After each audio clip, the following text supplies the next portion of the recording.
Central Israel പ്രഭാപൂരിതമാക്കി Iran. അവരുടെ ദ്വീപിൽ ആക്രമണം നടത്തിയതിൻ്റെ പ്രത്യാക്രമണം ആഘോഷിക്കുകയായിരുന്നു ഇറാൻ. സെൻട്രൽ ഇസ്രയേലിലെ ഒരു വീട്ടിൽ നിന്നും LPG ഇല്ലാത്തതുകൊണ്ട് വിറക് വെച്ച് ചായ അനത്തുന്നതിൻ്റെ ദൃശ്യം നമ്മുടെ അൽ ജസീറ TV പുറത്തുവിട്ടു. ദേ ആ ദൃശ്യങ്ങൾ നിങ്ങൾക്കും ഒന്ന് കാണാം.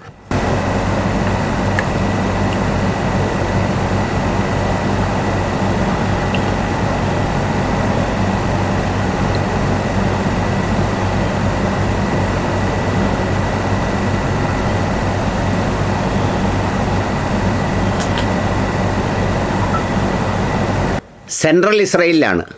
ടെല്ലവീവും കടന്നു. അവിടെ കൂറ്റൻ ബിൽഡിങ് നിന്ന് കത്തുകയാണ്. പ്രതിരോധ സംവിധാനം, അയൺ ഡൂം, പിന്നെ വേറെ താണ്ടൊക്കെ ഡൂം എല്ലാം ഉണ്ട്, എല്ലാം റെഡിയാണ്, ഇങ്ങ് കൊണ്ടുപോവാ എന്ന് പറഞ്ഞുകൊണ്ടിരുന്ന രാജ്യത്തിൻ്റെ നെഞ്ചത്തടിച്ചതാണ്. കെട്ടിടം കത്തിക്കൊണ്ടിരിക്കുന്ന ദൃശ്യമാണ്. ഇറാഖിൽ എന്ത് ചെയ്താലും അതിൻ്റെ 10 മടങ്ങ് നുണകളുമായി നുണ ഫാക്ടറികൾ ഇഷ്ടം പോലെ പ്രവർത്തിക്കുന്നുണ്ട്. പക്ഷേ ഇസ്രയേലിനെ സംബന്ധിച്ചിടത്തോളം ഒന്നും പുറത്തു വിടുന്നില്ല. അതിൻ്റെ മുതലാളി എവിടെയാണെന്നെങ്കിലും ഒന്ന് കാണിക്കണ്ടേ? മുതലാളിയെപ്പോലും കാണിക്കുന്നില്ല.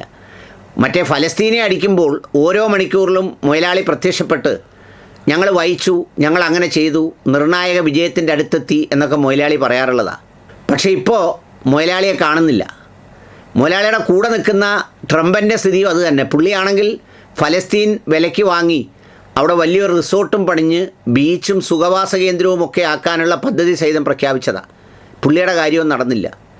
ഇപ്പോൾ ഈ പറഞ്ഞതുപോലെ അവിടെ തീയിൽ നല്ലതുപോലെ ചായ വെന്ത് തിളച്ച് തൂവുമ്പോഴും അതിൻ്റെ മുതലാളിയെ കാണാനില്ല എന്നതാണ് ഒരു സത്യസന്ധമായ കാര്യം.